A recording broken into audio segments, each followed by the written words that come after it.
Tomatoes நல்லா boil ஆகிடுச்சு.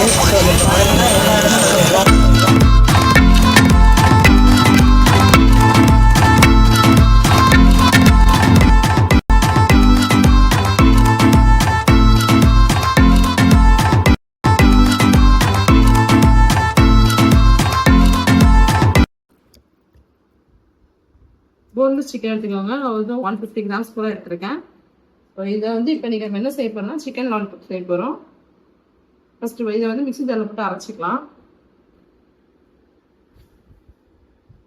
எடுத்துக்கோங்க. இதில் வந்து நான் என்ன பண்ணியிருக்கேன்னா ஒரு பெரிய வெங்காயம் ஒன்று கட் பண்ணி போட்டிருக்கேன்.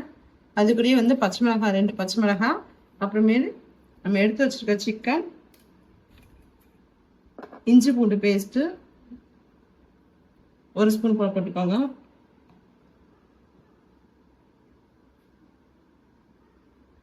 இதுக்குள்ளேயே மிளகுத்தூள் ஒரு 1/2 ஸ்பூன் போல. காரம் வந்து நம்ம இதுதான் சேர்க்குறோம்.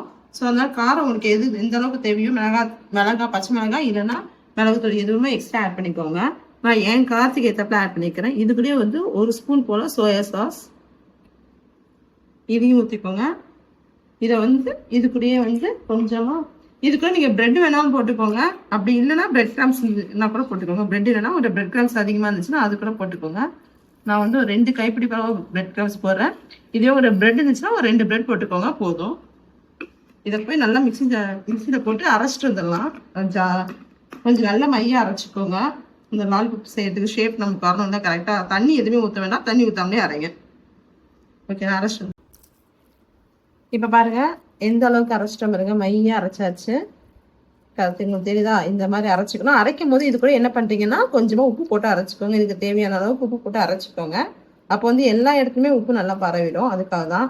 ஸோ இந்த மாதிரி பிடிக்கிறதுக்கு வரணும். கரெக்டாக எப்படி வருது பாருங்க, கையில் ஒட்டாமல். இதுதான் கரெக்டான பதம். இப்போ இதை வந்து நம்ம வந்து ஒரு பவுலில் மாற்றிக்கலாம்.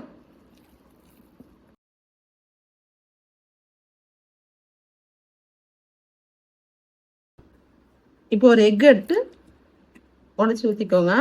இது கூட கொஞ்சமாக வந்து உப்பும் பெப்பர் பவுடரும் மட்டும் போட்டு வச்சுக்கோங்க.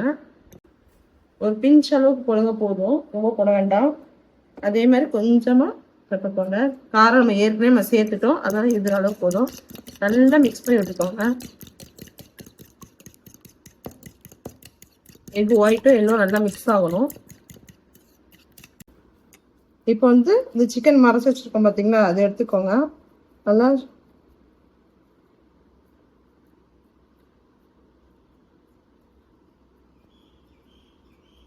உங்களுக்கு எந்த ஷேப்பில் வேணுமோ அந்த ஷேப்பில் எடுத்துக்கோங்க.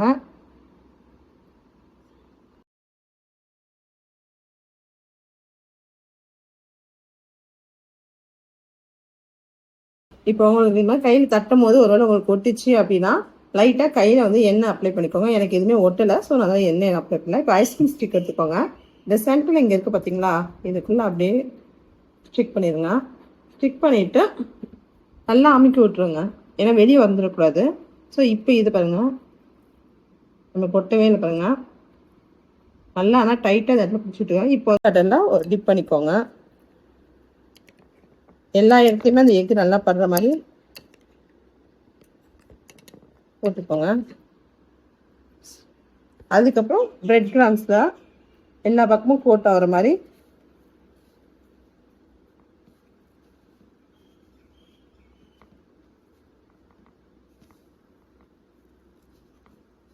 ஸோ இதே மாதிரி நல்லா எல்லா பக்கமும் பிரெட் கிராம்ஸும் படணும், எக்கும் படணும்.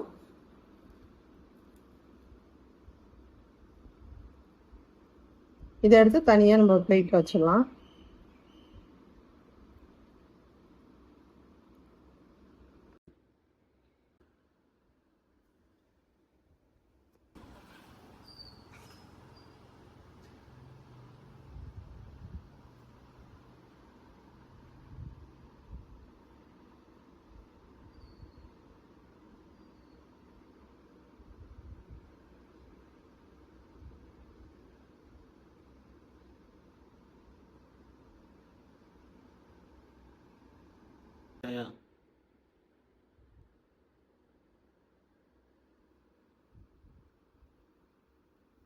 இப்போ பார்த்தீங்கன்னா இது மாதிரி நம்ம செஞ்சு ஒரு 5 to 10 minutes இப்படியே வச்சுருங்க. அப்போ தான் வந்து நல்லா செட் ஆகும். இல்லைன்னா ஐஸ்கிரீம் ஸ்டிக்லேருந்து விழுந்துடும். அதுக்காக தான் நம்ம இப்படி வைக்கிறோம். ஸோ இது வந்து இப்போ பாருங்க எதுவுமே விழாது. இப்போ வந்து நம்ம ஆயிலில் போயிட்டு ஃப்ரை பண்ணிட்டு வந்துடலாம். அவ்வளோதான். இப்போ ஃப்ரை பண்ணிட்டு வந்துடலாம். இப்போ பாருங்க பேன் நல்லா சூடாயிடுச்சு. இதில் நம்ம எண்ணெய் ஊற்றிக்கலாம். கொஞ்சமாக ஊற்றிக்கோங்க, ரொம்பலாம் ஊற்ற வேண்டாம். எண்ணெய் சூடாகட்டும். சூடானோடனே ஸ்டவ் என்ன பண்ணுறீங்கன்னா மீடியம் ஃப்ளேம் இல்லைன்னா சிம்மில் வச்சுருங்க. வச்சுட்டு நம்ம வந்து ஒவ்வொரு இந்த லாலிபாப் ஒவ்வொன்றா உள்ளே போட்டுடலாம். எண்ணெய் சூடாகட்டும். இப்போ எண்ணெய் சூடாயிடுச்சு. இப்போ நான் ஸ்டவ் சிம்மில் வச்சிட்டேன். இதே மாதிரி ஒவ்வொன்றையா எடுத்து போட்டுக்கலாம்.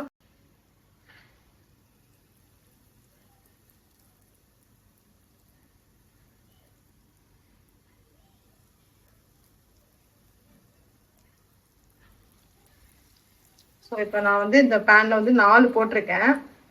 ரொம்ப அதிகமாக போட வேண்டாம், ஒன்றோட ஒன்று இது பண்ணுற மாதிரி. அப்போ வந்து நம்ம எடுக்கும்போது கஷ்டமாக இருக்கும். ஸோ கம்மியாகவே போட்டு நம்ம ஃப்ரை பண்ணலாம். ஒரு பக்கம் நல்லா வெந்துட்டோம். வெந்ததுக்கு அப்புறமா நம்ம வந்து மீதி இருக்கிறத போட்டுக்கலாம். ஸ்டிம்லேயே வச்சு வேக வைங்க, இல்லைன்னா கரிஞ்சிடும். ஒரு பக்கம் நல்லா ப்ரௌன் ஆகட்டும். ப்ரௌன் ஆனோடனே நம்ம அடுத்த பக்கம் திருப்பி போட்டுக்கலாம். பாருங்க ஒரு பக்கம் எந்த அளவு கோல்டன் ப்ரௌனா மாதிரி இருக்கு, எனக்கு அடுத்த பக்கம் திருப்பி போட்டுருக்கேன். அதே மாதிரி அந்த சைடு நல்லா வேகட்டும். அது சிம்லேயே வச்சிருக்கேன். பாருங்க ஆயில் ரொம்ப சூடாக இல்லை, சிம்ல தான் வச்சு வெந்துட்டு இருக்கு. நல்லா வேகட்டும். இதே மாதிரி அந்த கலர்லையும் கலர் சேஞ்ச் ஆகணும். அப்புறமா நம்ம எடுத்துக்கலாம். இப்போ பாருங்க 2 சைடுமே வந்து நல்லா சூப்பராக ரெடி ஆயிடுச்சு. 2 சைடுமே சூப்பராக குக் ஆயிடுச்சு. பாருங்க சரிதா, 2 சைடுமே நல்லா குக் ஆயிடுச்சு. இப்போ இதை எடுத்துடலாம். எடுத்து ஒரு பிளேட்ல வந்து நம்ம மாற்றிடலாம்.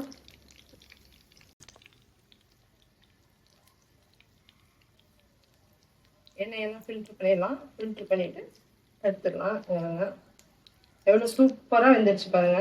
2 சைடும் நல்லா கோல்டன் ப்ரௌன் கலர் ஆயிடுச்சு. இப்போ நம்ம எடுத்துடலாம். சிம்ல வச்சே வேக வச்சதுனால தான் கறி இல்லை. ஸோ நீங்கள் சிம்ல வச்சு வேக வைங்க. ஓகேவா, நம்ம எடுத்துடலாம்.